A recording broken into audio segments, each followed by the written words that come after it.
Hey everyone, it's Jay's Painting in the Earth Sky Art Studios, and today we're going to talk about something not enough artists actually think about, and that's studio safety. So let's do it.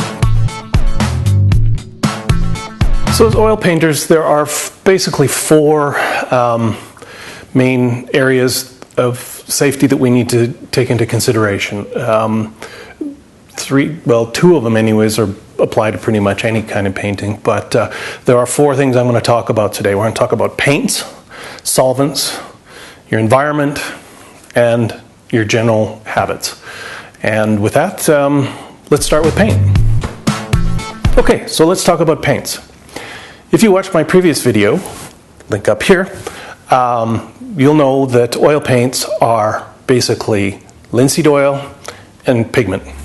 What are pigments? Well, they're ground minerals generally. And the things that we need to worry about when we're thinking about safety are the toxic minerals that are used in paints. Specifically lead, cobalt, and cadmium. Those are the three main ones that we need to watch out for. Now that said, we don't have to worry too much because those minerals are actually most dangerous in their powdered form. And when they're mixed with the linseed oil, it's really not that bad. That said, we don't want to ingest them. So, if you're maintaining good hygiene in your studio and making sure you're washing your hands, cleaning up really well before you go for lunch, and then you're probably going to be fine. But that said, if you want to avoid them completely, there are alternatives. Have you ever been in a paint store and seen a paint name cadmium hue? So cadmium yellow, medium hue. Well, anytime you see hue, H-U-E, that is the signal that the manufacturer has tried to mimic that specific pigment without using the actual pigment itself. So cadmium hue doesn't have cadmium in it. It's just their best attempt at making something that looks like that whatever cadmium that is. For me, I haven't found them to be super great. I really prefer my cadmium reds and oranges. But it's a personal choice, and as long as you know what they are, they're fine. And in fact, I do have a couple because I happen to like the color. It's just not, so I wouldn't classify it as cadmium. It's just a nice orange. So the other one we talked about was lead. Lead doesn't really have a hue alternative, but you can certainly use titanium white. Titanium is actually super inert, and it's used in sunscreen and stuff, so you can absolutely use that. It has different properties, a bit less yellow white than the lead white is, but it's fine, and it's good to use. So that's what you want to look for in paints. So, solvents. What do we use them for? Cleaning equipment and brushes, and thinning our paints down. So when we're using our solvents, we need to be thinking about what is happening with them in our environment. There are three different kinds of solvents we're going to talk about. Turpentine, white spirits or mineral spirits, and citrus-based spirits. What are turpentines? Turpentines or terpenoids are distillates of pine resin. It's a very natural product. It's been used for hundreds of years, and it has sort of been the go-to solvent for a very long time. But it's not without problems. It has a very, very strong pine smell, and some people may like that. For myself, I can be around it for about 5 minutes, and I have a headache. So I really don't like them, and I won't use them. And I don't like being around anyone who's using them. They tend to fill up the space you're in very quickly, and you really do need to, if you're using them, you need to cap up whatever your source is. You've got a jar with it. Keep the cap on all the time, except when you're using it, and make sure you've got good ventilation in your space at all times while you're using anything turpentine based.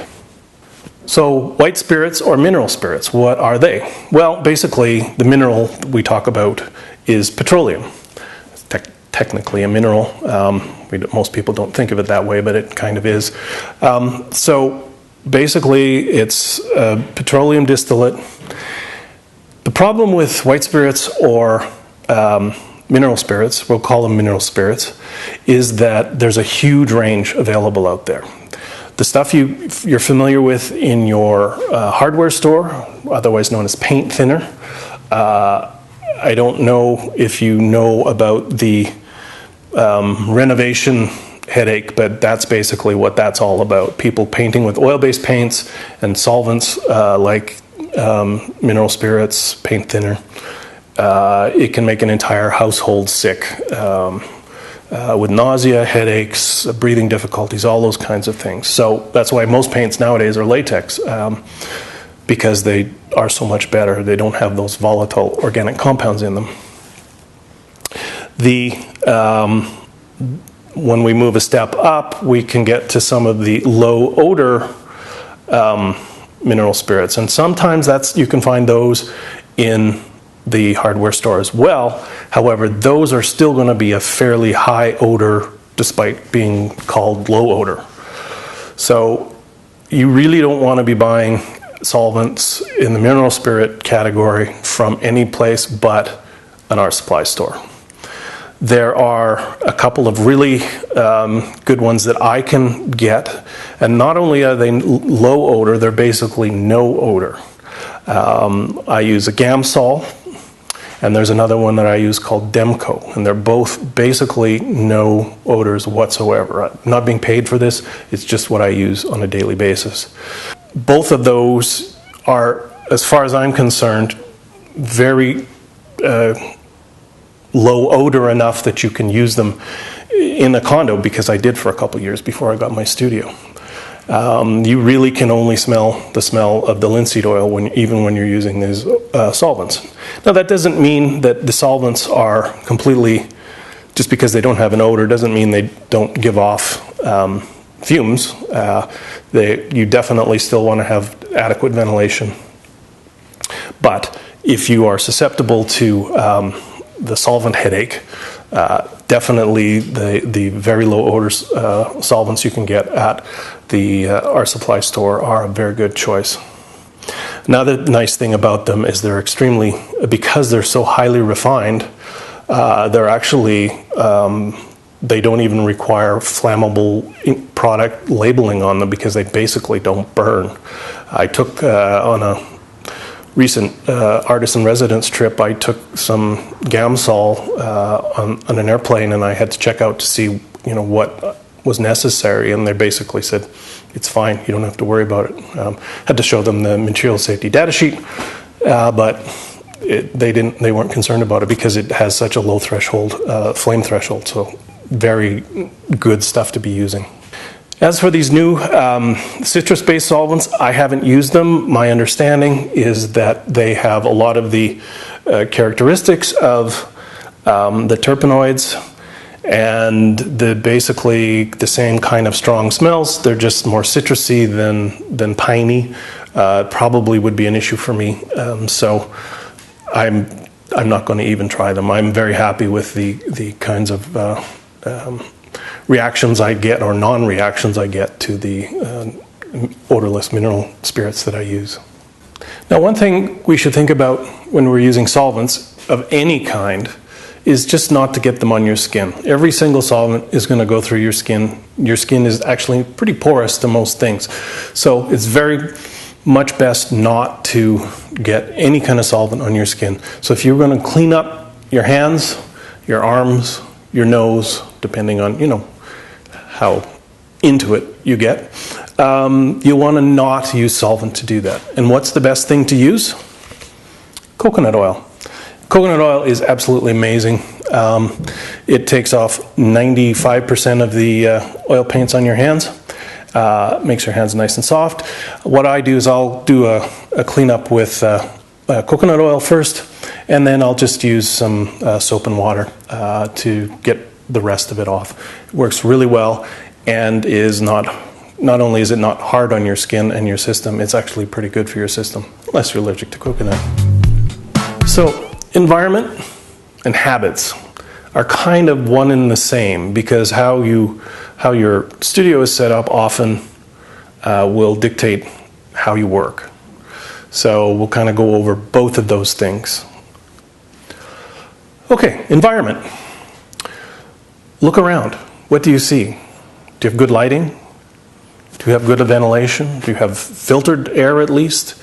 Do you have a good space to work? Do you have a good place to put things? Is it things handy? Are you stumbling over things because there's stuff all over the place? All of these things are actually really important to think about in terms of safety. Good lighting. I mean, as artists, we want to have the best lighting possible. So, we want to be able to see true colors. We want to be able to see what we're working at. We don't want to have to squint. We don't want to deal with eye strain. So make sure you've got the best lighting you can possibly manage. I actually use a light box with a special daylight fluorescent tube in it. It gives me very good, accurate colors, so I can really see what I'm doing. It sits right above my easel, and it is really important to me so I can see what I'm doing properly, and I don't have to be squinting and giving myself a headache. Your physical environment. How do you paint? Do you sit down to paint? Do you stand to paint? Lots of artists sit, but you've got to pay attention to how you're sitting. Are you sitting all hunched up like this? Are your head over like this? What are you doing? If you're hunched up like that, that's going to lead to neck and back problems.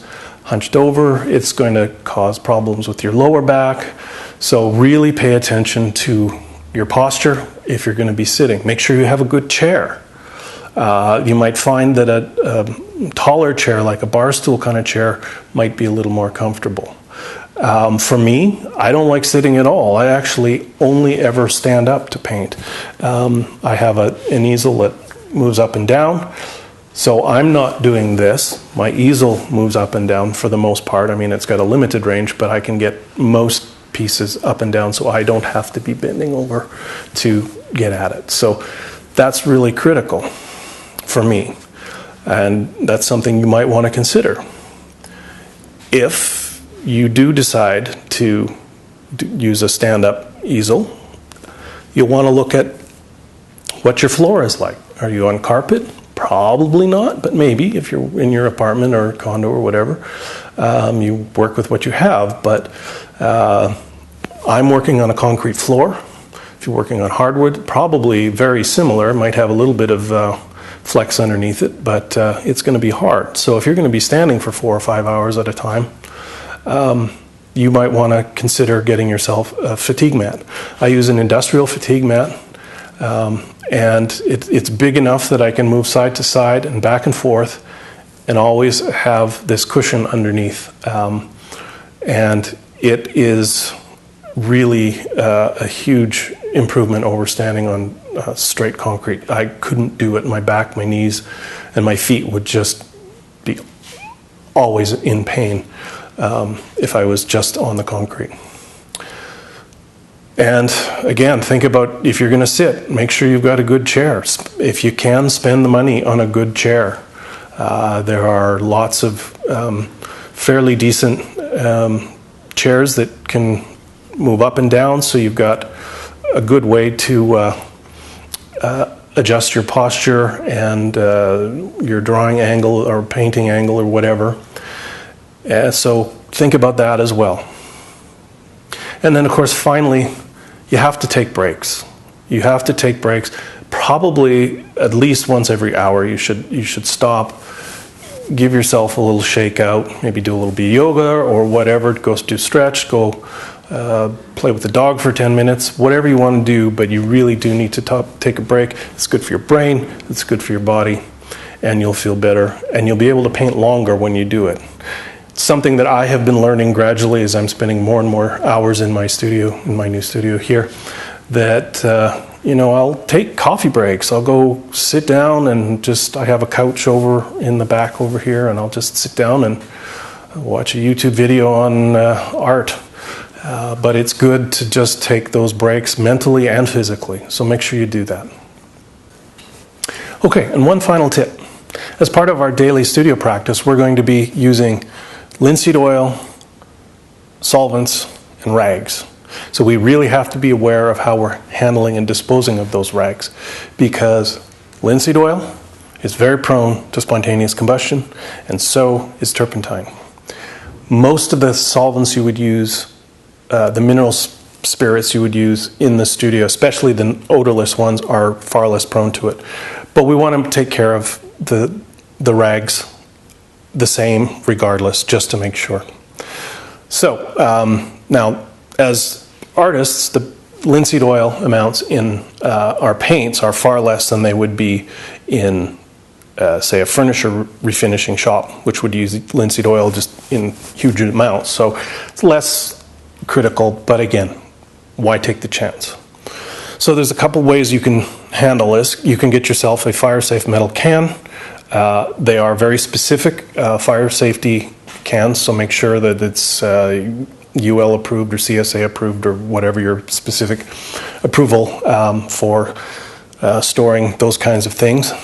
The other thing you can do, which is far simpler and cheaper, is to simply lay out your rags absolutely flat on a table and make sure they're, like, for 3 or 4 days, and make sure they're completely dry. And once they're dry, take them directly out to the trash. Better still, take them out the day of your trash pickup, or take them out to your big bins if you live in a townhouse or a condo. And just get them out of your house.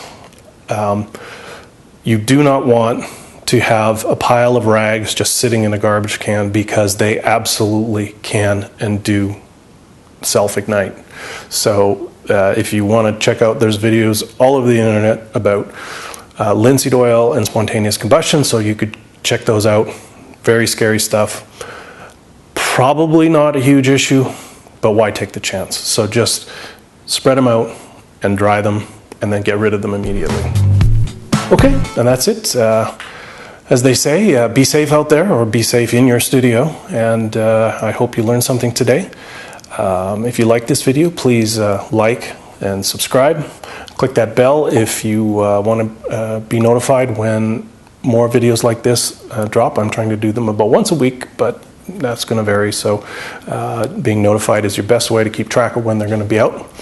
And please let me know what you thought in the comments, and if you've got any ideas for future videos, please let me know, and I'll see what I can do about getting those out for you.